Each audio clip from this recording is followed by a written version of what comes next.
Assalomu alaykum, hurmatli foydalanuvchilar. 2-sinf 4-chorak darslarini davom ettiramiz. 121-dars mavzuga to'xtaladigan bo'lsak, ikki amalli ifodalar.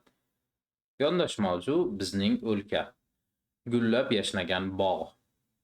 Amallar tartibi haqida gaplashib o'tamiz. O'zimni tanishtirib o'tadigan bo'lsam, Akmaljon Jo'raqo'ziyevman. Bu yerda tabiat tasvirlangan, daraxtdan turli xil narsalar ishlab chiqarilgan. Demak, birinchi topshiriqdan boshlay qolamiz. Aytilyaptiki, birinchi topshiriqda o'quvchilar maktab bog'iga 4 gulpushti lola, lolalardan 6 marta ko'p nargis, nargizlardan 3 marta kam sumbul ekdilar. O'quvchilar necha gulpushti sumbul ekdilar? Bizdan sumbulni so'rayapti. Yechish. Dastlab 4 ta ekanligi aniq. Endi ulardan 6 marta ko'p. Demak, 4 ko'paytirib 6. Bu 24 ga teng. 24 dona nargiz ekibdi. Endi nargizlardan 3 marta kam sumbul. 24 ni 3 ga bo'lishimiz kerak bo'ladi. Bu 8 ga teng. 8 dona sumbul ekibdilar. Ikkinchi topshiriq. Agar bog'da hammasi bo'lib 100 ta daraxt bo'lsa, bog'dagi daraxtlar haqida masala tuzing.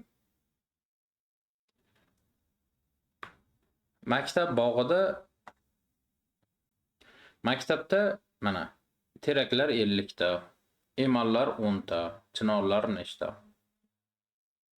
Maktabda 50 ta terak va 10 ta emallar mavjud.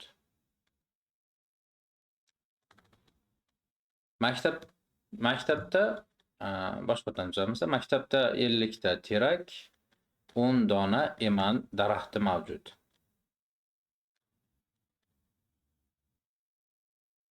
Yo'q, to'g'ri kelmayapti-da hozir.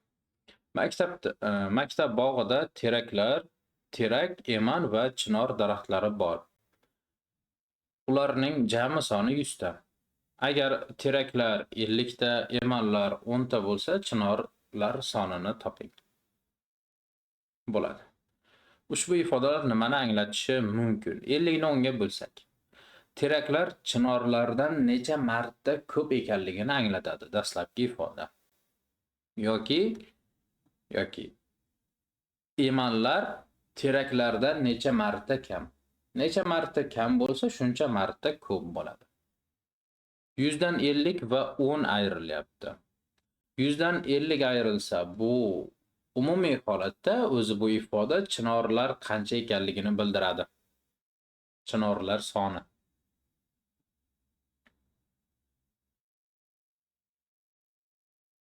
Uchinchi ifoda. 100 ni 50 ga bo'lsak, bu 2 chiqadi. Umumiy teraklar soni umumiy daraxtlardan necha marta kam ekanligini yoki daraxtlar, ya'ni umumiy bog'dagi daraxtlar teraklardan necha marta ko'p ekanligini. Oxirgisi esa 50 ga 10 ni qo'shsak, terak va emanlar nechta ekanligini bildiradi. Hozircha bu chinorlarga biz 40 deb qo'yamiz. Ya'ni teraklar 40 ta. Misollarni namuna bo'yicha yeching. Namuna mana ko'rsatilgan. Dastlab ko'paytirish, keyin esa bo'lish amalini bajarishimiz kerak ekan. Aynan dastlab ko'paytirish yoki bo'lish emas, birinchi kelgan ifoda bajariladi. Demak, 3 ko'paytiruv 4 bo'lu 2. 3 kere 4 bu 12 bo'lu 2 barobar 6. 5 ko'paytiruv 4 bo'lu 10. 5 kere 4 20 bo'lu 10. Bu 2 ga teng. 21 bo'lu 3 ko'paytiruv 2. 7 ko'paytiruv 2. 14. 25 bo'lu 5 ko'paytiruv 7. Bölsak 5, ko'paytiruv 7. 35. Namuna bo'yicha xuddi shunday yozilgan edi. Biz ham ishlab yakunladik. 4. Masalalarga doir ifodalar tuzing. A. Istirohat bog'ida ata igna bargli daraxtlar. Ulardan 2 marta ko'p yaproqli daraxtlar bor. Bog'da hammasi bo'lib nechta daraxt bor? Bog'da o'zi ata bor ekan va ulardan 2 marta ko'p ekan. A ko'paytiruv 2. Mana shu ifoda va bog'da ham shuncha daraxt bor. Endi buni bu ikkita bitta-ku 3 ko'paytiruv a deb qo'ysak bo'ladi o'z aslida, lekin hozircha shart ham emas. Yozsa ham bo'ladi, yozmasa ham bo'ladi. Har ikkalasi to'g'ri javob. B. Istirohat bog'ida beta igna bargli daraxtlar. Ulardan 2 marta ko'p yaproqli daraxtlar bor. Bog'da hammasi bo'lib nechta daraxt bor? Ikkalasi bir xil. Ikkisi. Faqat A, B degan xolos. Demak, B qo'shilgan B ko'paytiruv 2. Bu 3 ko'paytiruv B. Bog'da mata daraxt. Daraxtlarda 2 marta ko'p butalar. Butalardan D dona ko'p gulpushti ekilgan. Ekilgan gullar bor. Bog'da nechta gullar bor? Demak, mata daraxt bor ekan. Bulardan 2 marta ko'p butalar bor ekan. 2 ko'paytiruv M. Bulardan D dona ko'p gul. Demak, 2M qo'shuv D bo'ladi. Hammasini so'rasa, daraxtlar, butalar va gullarni so'raganda barchasini qo'shar edik. Hozir to'g'ri javob mana shu. 2M plus D ifoda. 5-topshiriq. Aytilyaptiki 5-da sxema bo'yicha masala o'ylab toping. Uni yeching. Shaharni ko'kalamzorlashtirish uchun gullar keltirildi. Ya'ni ko'kalamzorlashtirish uchun gullar keltirildi. Xo'p. Shart shundan ekanda. Shaharni ko'kalamzorlashtirish uchun atirgul, qo'qon gullari, pionlar va gerberlar keltirildi. Atirgullar 75 ta, qo'qon gullari 64 ta, pionlar 81 ta bo'lsa, gerblar nechta keltirilgan? Yoki boshqacharoq qilamiz.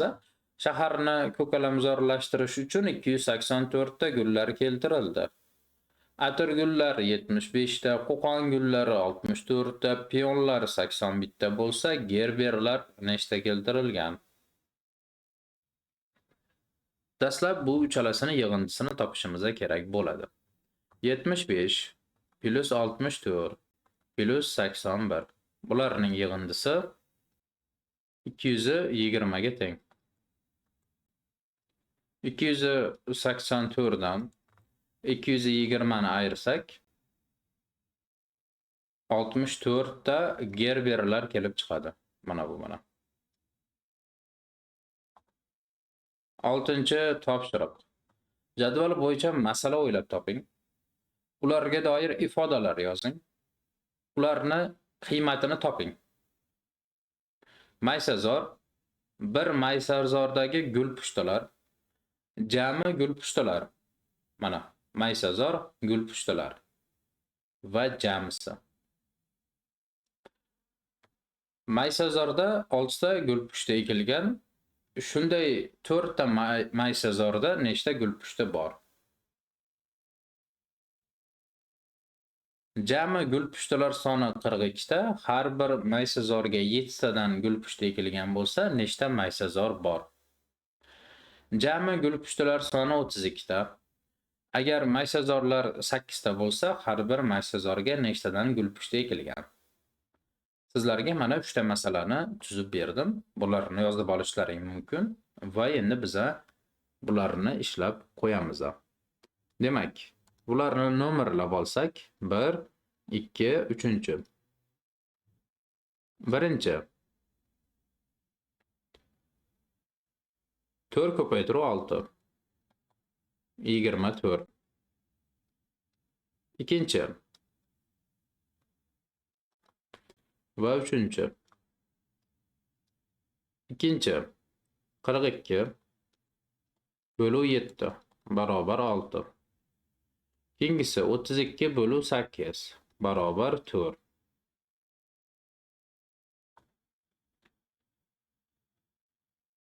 Bu yerda birinchi qatorning javobi so'roqning o'rniga 24, ikkinchi so'roqning o'rniga 6, uchinchidagi so'roqning o'rniga 4.